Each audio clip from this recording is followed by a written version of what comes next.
Hey guys, welcome back to my channel. बहुत बहुत स्वागत है आप लोग को मेरे चैनल यूट्यूब स्टडी 2.0 पे। मैं दिनेश और आज मैं आप लोग के बीच पृथ्वी के बारे में लेकर आया हूँ। इससे पहले मैं कई पार्ट बना चुका हूँ भूगोल का, जैसे कि ग्रहों के बारे में बता चुका हूँ कि ग्रह किसे कहते हैं, और उसके बाद हम लोग 1 बाय 1 ग्रह के बारे में चल रहे हैं। बुध ग्रह इससे पहले हो चुका है, शुक्र ग्रह हो चुका है।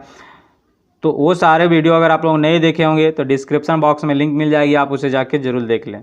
तो आज हम लोग पढ़ेंगे पृथ्वी के बारे में। तो क्या बोल रखा है कि पृथ्वी क्या है कि आकार में, मतलब कि आकार के अकॉर्डिंग जो है 5वां सबसे बड़ा ग्रह है। ठीक है, 5वां सबसे बड़ा ग्रह है, और सबसे बड़ा बृहस्पति और सबसे छोटा बुध है। ये चीज़ याद रखेंगे।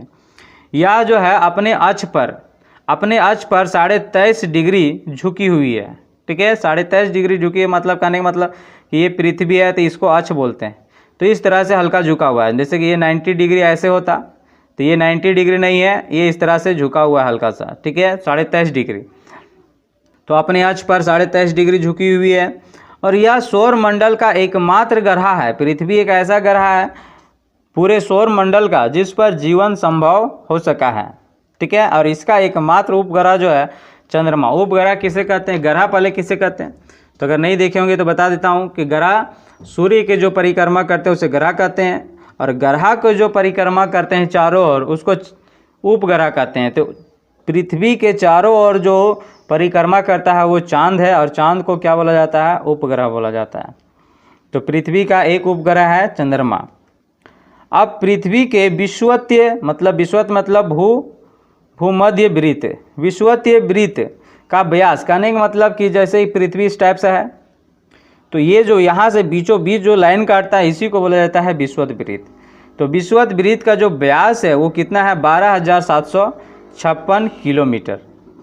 और ध्रुवों का व्यास, ध्रुव कहने का मतलब अभी ये बताए थे, ये ध्रुव, ये ध्रुव उत्तरी ध्रुव और दक्षिणी ध्रुव, ये वाला उत्तरी ध्रुव इसको दक्षिणी ध्रुव बोलते हैं। तो ये ध्रुवों का ये वाला व्यास जो है ये कितना है, 12,714 किलोमीटर। तो हम बोले थे क्या कि पृथ्वी एक अंडाकार जैसा है। ठीक है, इसीलिए ध्रुवों वाला मतलब कि ध्रुवों वाला जो है ये वाला ध्रुवों वाला देखिए 12,714 ही किलोमीटर है, और विषुवत वृत्त मतलब ये वाला भाग जो है 12,756। तो 56 क्या है, 756 है यहाँ पर, और यहाँ 714। तो ये वाला भाग मतलब ये वाला हल्का ज़्यादा है, इसीलिए हल्का सा ये लंबा दिखता है, ये हल्का सा छोटा है। तो ये चीज़ याद रखेंगे, ध्रुवों के पास क्या है इसकी व्यास, और विषुवत वृत्त के पास क्या है व्यास, ये चीज़ याद रखना है। अब अपने अक्ष पर क्या बोल रखा है कि 1610 किलोमीटर प्रति घंटा की चाल से, मतलब कि अपने आप, जैसे कि पृथ्वी है तो अपने आप का ये घूम रहा है। ठीक है, पृथ्वी को सूर्य की परिक्रमा नहीं कर रहा है, पृथ्वी खुद का अपने आप का चक्कर लगा रहा है। कितना की स्पीड से, 1610 किलोमीटर प्रति घंटा की चाल से। और इस तरह से उसे 23 घंटा 56 मिनट 4 सेकेंड का समय लगता है एक चक्कर पूरा होने में। और पृथ्वी के इस गति को घूर्णन या दैनिक कहते हैं, और इसी गति के कारण दिन और रात होती है। पृथ्वी के घूर्णन के कारण ही दिन और रात होती है। अब पृथ्वी को सूर्य की एक परिक्रमा करने में, अब पृथ्वी जो है देखो अपने आप का जो एक चक्कर लगाता है तो 23 घंटा 56 मिनट 4 सेकेंड का समय लेता है। लेकिन जब पृथ्वी सूर्य के चारों ओर परिक्रमा करता है, और कितना की स्पीड करता है, तो लगभग 30 किलोमीटर प्रति सेकेंड, लगभग में 30 किलोमीटर प्रति सेकेंड, और एग्जैक्ट देखा जाए तो 29.8 किलोमीटर प्रति सेकेंड। तो चीज़ याद रखेंगे कि पृथ्वी जो है सूर्य के चारों ओर कितना की स्पीड से चलता है, तो लगभग 30 किलोमीटर प्रति सेकेंड, यहाँ आवर लिखा हुआ था सेकेंड होगा, 30 किलोमीटर प्रति सेकेंड, और अगर एग्जैक्ट देखा जाए तो 29.8 किलोमीटर प्रति सेकेंड। और इस चाल के दौरान, मतलब इस चाल से चलने के बावजूद भी पृथ्वी को एक चक्कर सूर्य की लगाने में 365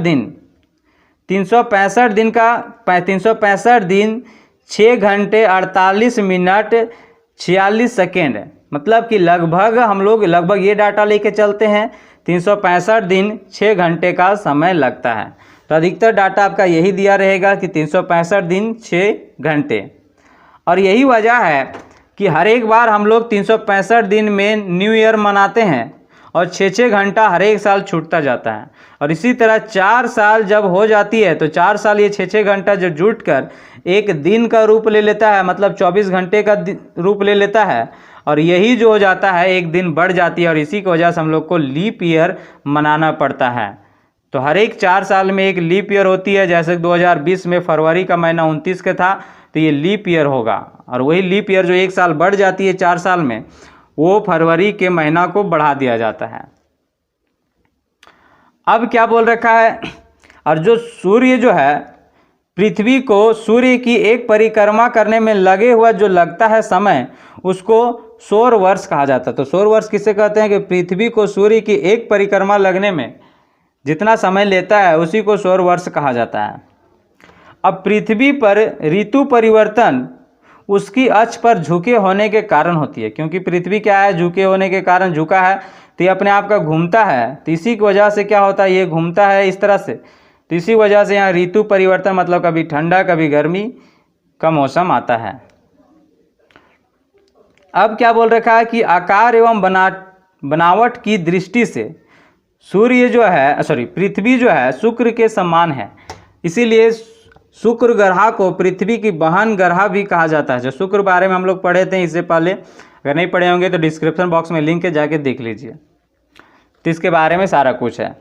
अब जल की उपस्थिति मतलब कि जल के कारण यहाँ पर इस ग्रह को नीला ग्रह भी कहा जाता है। तो पृथ्वी को क्या कहा जाता है, नीला ग्रह भी कहा जाता है। क्यों? क्योंकि इसमें जल है।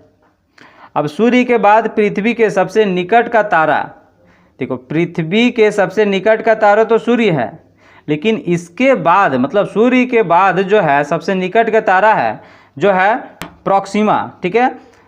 तो उस तारा का नाम क्या है, प्रॉक्सिमा सेंचुरी। प्रॉक्सिमा सेंचुरी जो अल्फा सेंचुरी का एक समूह है। प्रॉक्सिमा सेंचुरी जो क्या है कि अल्फा सेंचुरी का एक समूह है और यह पृथ्वी से लगभग 4.22 प्रकाश वर्ष दूरी पर स्थित है। तो पृथ्वी से प्रॉक्सिमा सेंचुरी कितनी दूरी पर है, तो 4.22 प्रकाश वर्ष दूरी पर स्थित है। अब इसके बाद हम लोग देखते हैं क्या बोल रखा है कि साइरस या डॉग स्टार, ठीक है, साइरस या डॉग स्टार पृथ्वी से 9 प्रकाश वर्ष दूरी पर स्थित है एवं सूर्य से 2 गुने द्रव्यमान मतलब कि 2 गुना बड़ा है का तारा है और यह रात्रि में दिखाई देने वाला सबसे चमकीला तारा है। अब क्या बोल रखा है कि 4 जुलाई को पृथ्वी एवं सूर्य के बीच की दूरी सबसे अधिक होती है और इस स्थिति को अपसोर कहते हैं। तो 4 जुलाई को पृथ्वी और सूर्य के बीच का सबसे ज़्यादा दूरी होती है। अब पृथ्वी का कुल भार जो है 5880 × 10⁻21 टन है। तो पृथ्वी का भार यहाँ से याद कर लेंगे कि 5880 × 10⁻21 टन है। तो आज हम लोग पृथ्वी के बारे में संपूर्ण जानकारी पढ़ें, ठीक है।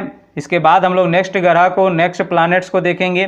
मिलते हैं नेक्स्ट वीडियो में, तब तक के लिए गुड बाय। अगर वीडियो अच्छी लगी तो लाइक शेयर और जो नए होंगे वो चैनल को सब्सक्राइब कर देंगे।